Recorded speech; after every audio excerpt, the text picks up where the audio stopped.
Warahmatullahi wabarakatuh. Waalaikumsalam. Mari kita bersujud semuanya, saudara-saudara di seluruh Indonesia, kepada ibu kita dalam rangka mengucapkan selamat Hari Ibu 22 Desember 2023 ini. Dan sesudah ini kita lanjutkan pengabdian kita kepada Ibu Pertiwi.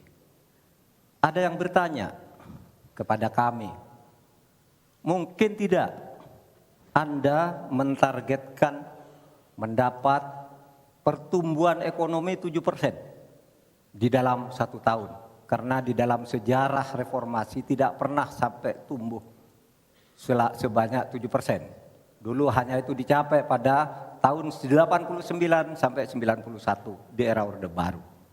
Lalu pertanyaan itu saya sampaikan kepada beberapa orang ahli. Lalu mereka mengatakan hanya karena kebodohan kita ini tidak bisa menaikkan pertumbuhan ekonomi menjadi 7% karena kita ini kaya raya dengan sumber daya alam dan sumber daya manusia yang hebat.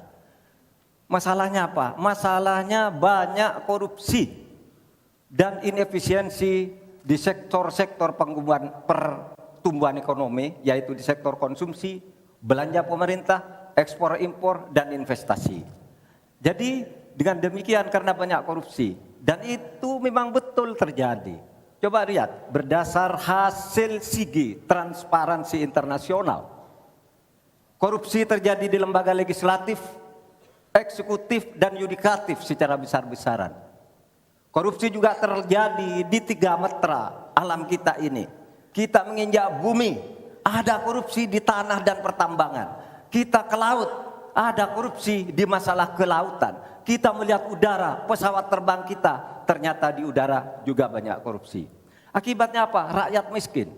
Saya ketemu dengan seorang bernama Teddy dan Joni di Padang. Seorang atau 2 orang pegawai angkutan perusahaan truk menyatakan tidak pernah bisa mendapat subsidi minyak yang disediakan oleh negara karena tidak pernah sampai di korupsi.